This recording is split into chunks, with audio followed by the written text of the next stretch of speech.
Time for the college football. The things that I observed and compare notes with what you're thinking as we get ready for week 3 of college football coming up beginning on Thursday night and into the weekend. Week 2, a couple of things. If you've paid attention to my writings and rantings over the years, you know that I have serious concerns about the bureaucratic part of the game.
It is the rule. You got to keep your helmet on.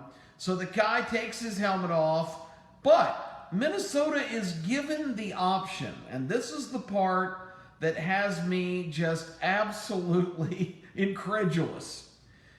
You have the option for Minnesota, apparently, in this new age rules situation, to take the 15 yards on the point after try. So that would march the ball from the 2-yard line back 15 yards to the 17, making the kick for the extra point about a 34-yarder. That's where it should be enforced. But not so fast. You have the option to move the ball from the 25 to the 12 and a half to start your overtime possession. And I guarantee you most people have no idea that that is in play. Now let's think about that. The overtime rule is additional time put on the end of the game where both teams get a chance from the 25-yard line in overtime to score points and hopefully win the game. Fresno already had their touchdown on the board pending the extra point. Minnesota elected to have the penalty for the guy taking his helmet off and shaking his hair around to be put on the 12-and-a-half-yard line for their possession. That is absolutely asinine. The whole idea of overtime is to give both teams an equal opportunity from the same spot to score points and stay in the game. Giving Minnesota the ball at the 12-and-a-half-yard line for such a ridiculous penalty is absolutely absurd. And of course, Minnesota cashed that in, tied the game, kicked a field goal, and subsequently won the game on an interception in the end zone to finally put a stop to the proceedings. If this was the rule put in play intentionally, it is an absolute strikeout by whoever on the bureaucratic side of the fence decided that was a good idea. Because again, overtime is really different than in-game situations. And why would the penalty not be enforced on the next play, which is the point after? Why is the option given to cut down the distance by half of what you have to do when you are granted your possession in overtime?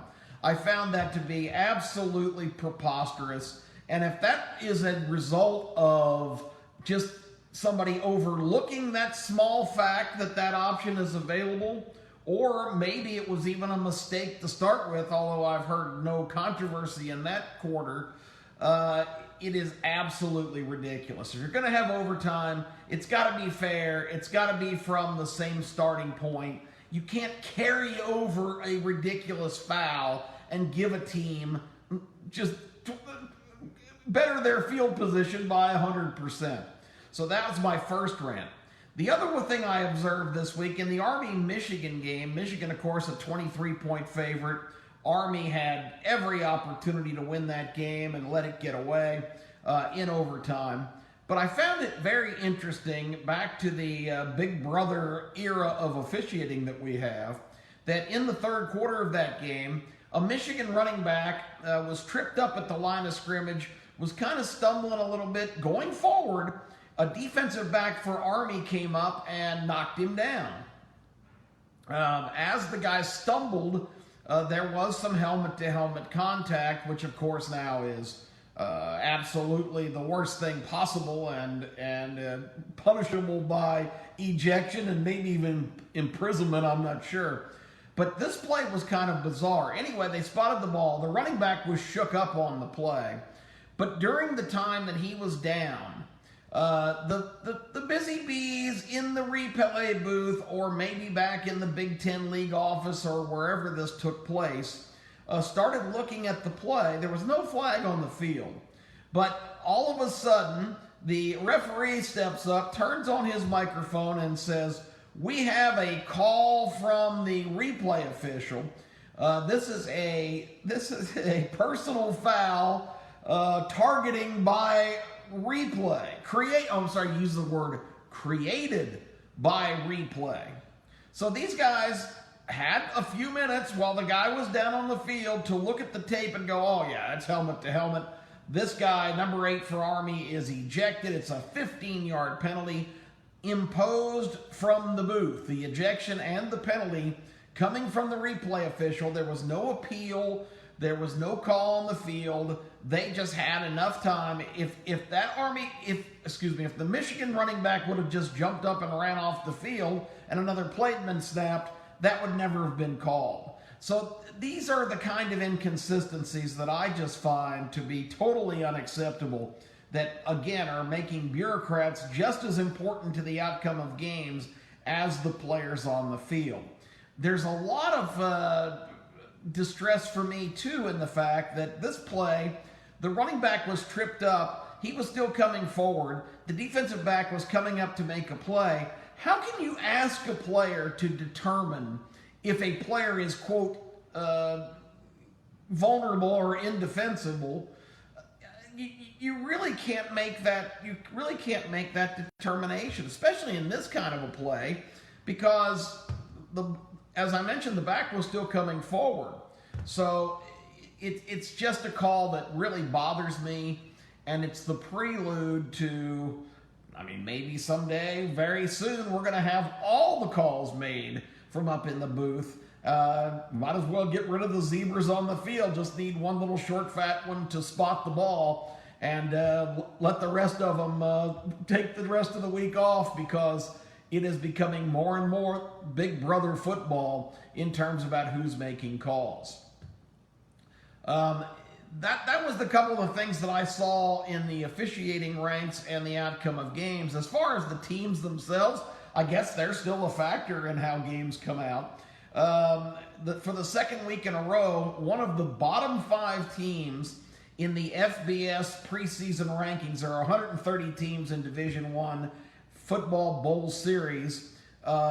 2 of the bottom 5 from the initial rankings have now won games in back-to-back weeks.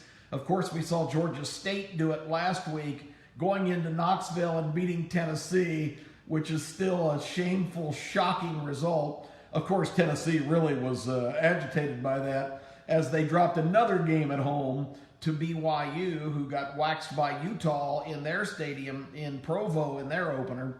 But be that as it may, this week's equally as disappointing for the resurgent, that's a joke, Kansas Jayhawks and their new coach, the Hatter, Les Miles, hosting the mighty Coastal Carolina Chanticleers and losing at Memorial Stadium in Lawrence, Kansas, 12-7. Les Miles, say it ain't so, buddy. That's a shameful, shocking defeat. So two of the preseason bottom feeders, the number 128 and number 126 teams in the FBS power rankings, have already gone on the road, collected big checks, and beaten a prominent opponent, although Kansas, as we know, has fallen on hugely hard times, and Tennessee certainly looks like they're in that category as well. Other observations this week: LSU, Texas, an exciting game in Austin. 45-38 final score for LSU.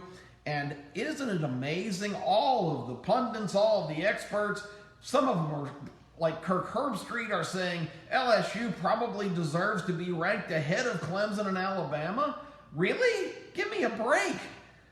They beat Texas 45-38. It was a Big 12 game. LSU obviously has become one of the favorites in the Big 12. Oh wait, they're not in that league.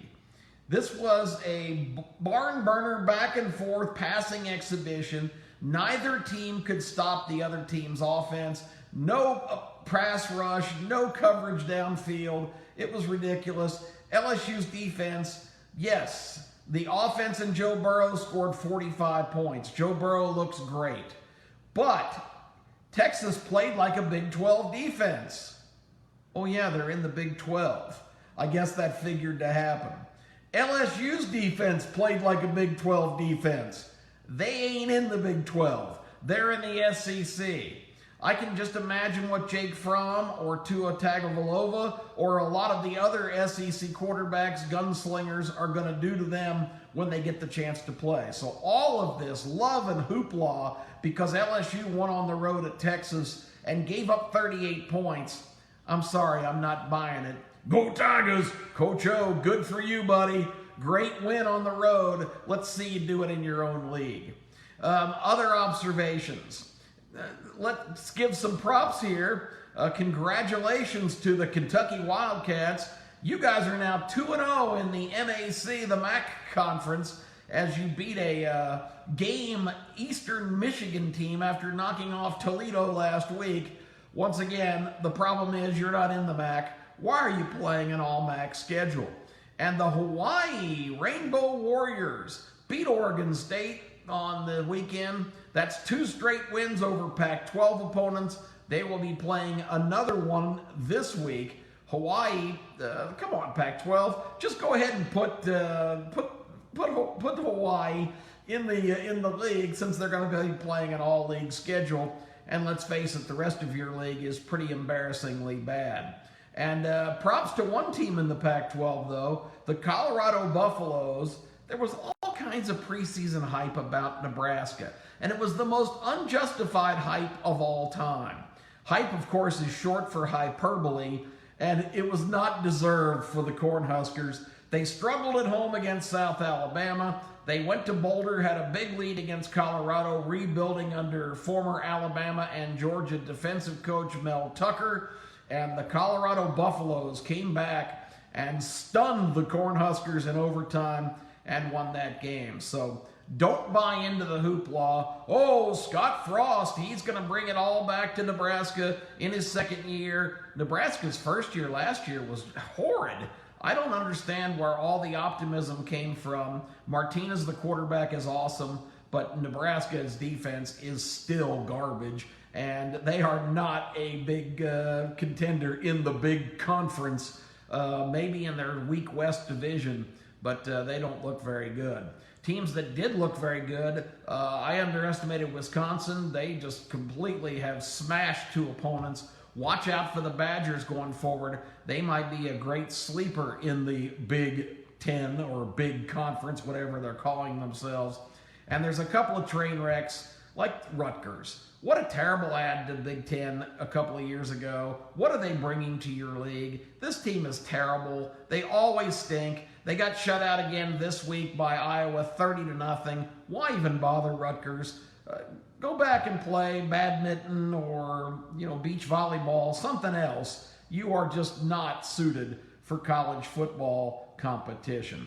That's about all for this week. Some big games that we'll tell you about when we join you again later in the week. But wanted to get those Kip perspectives out there on this Monday after the action.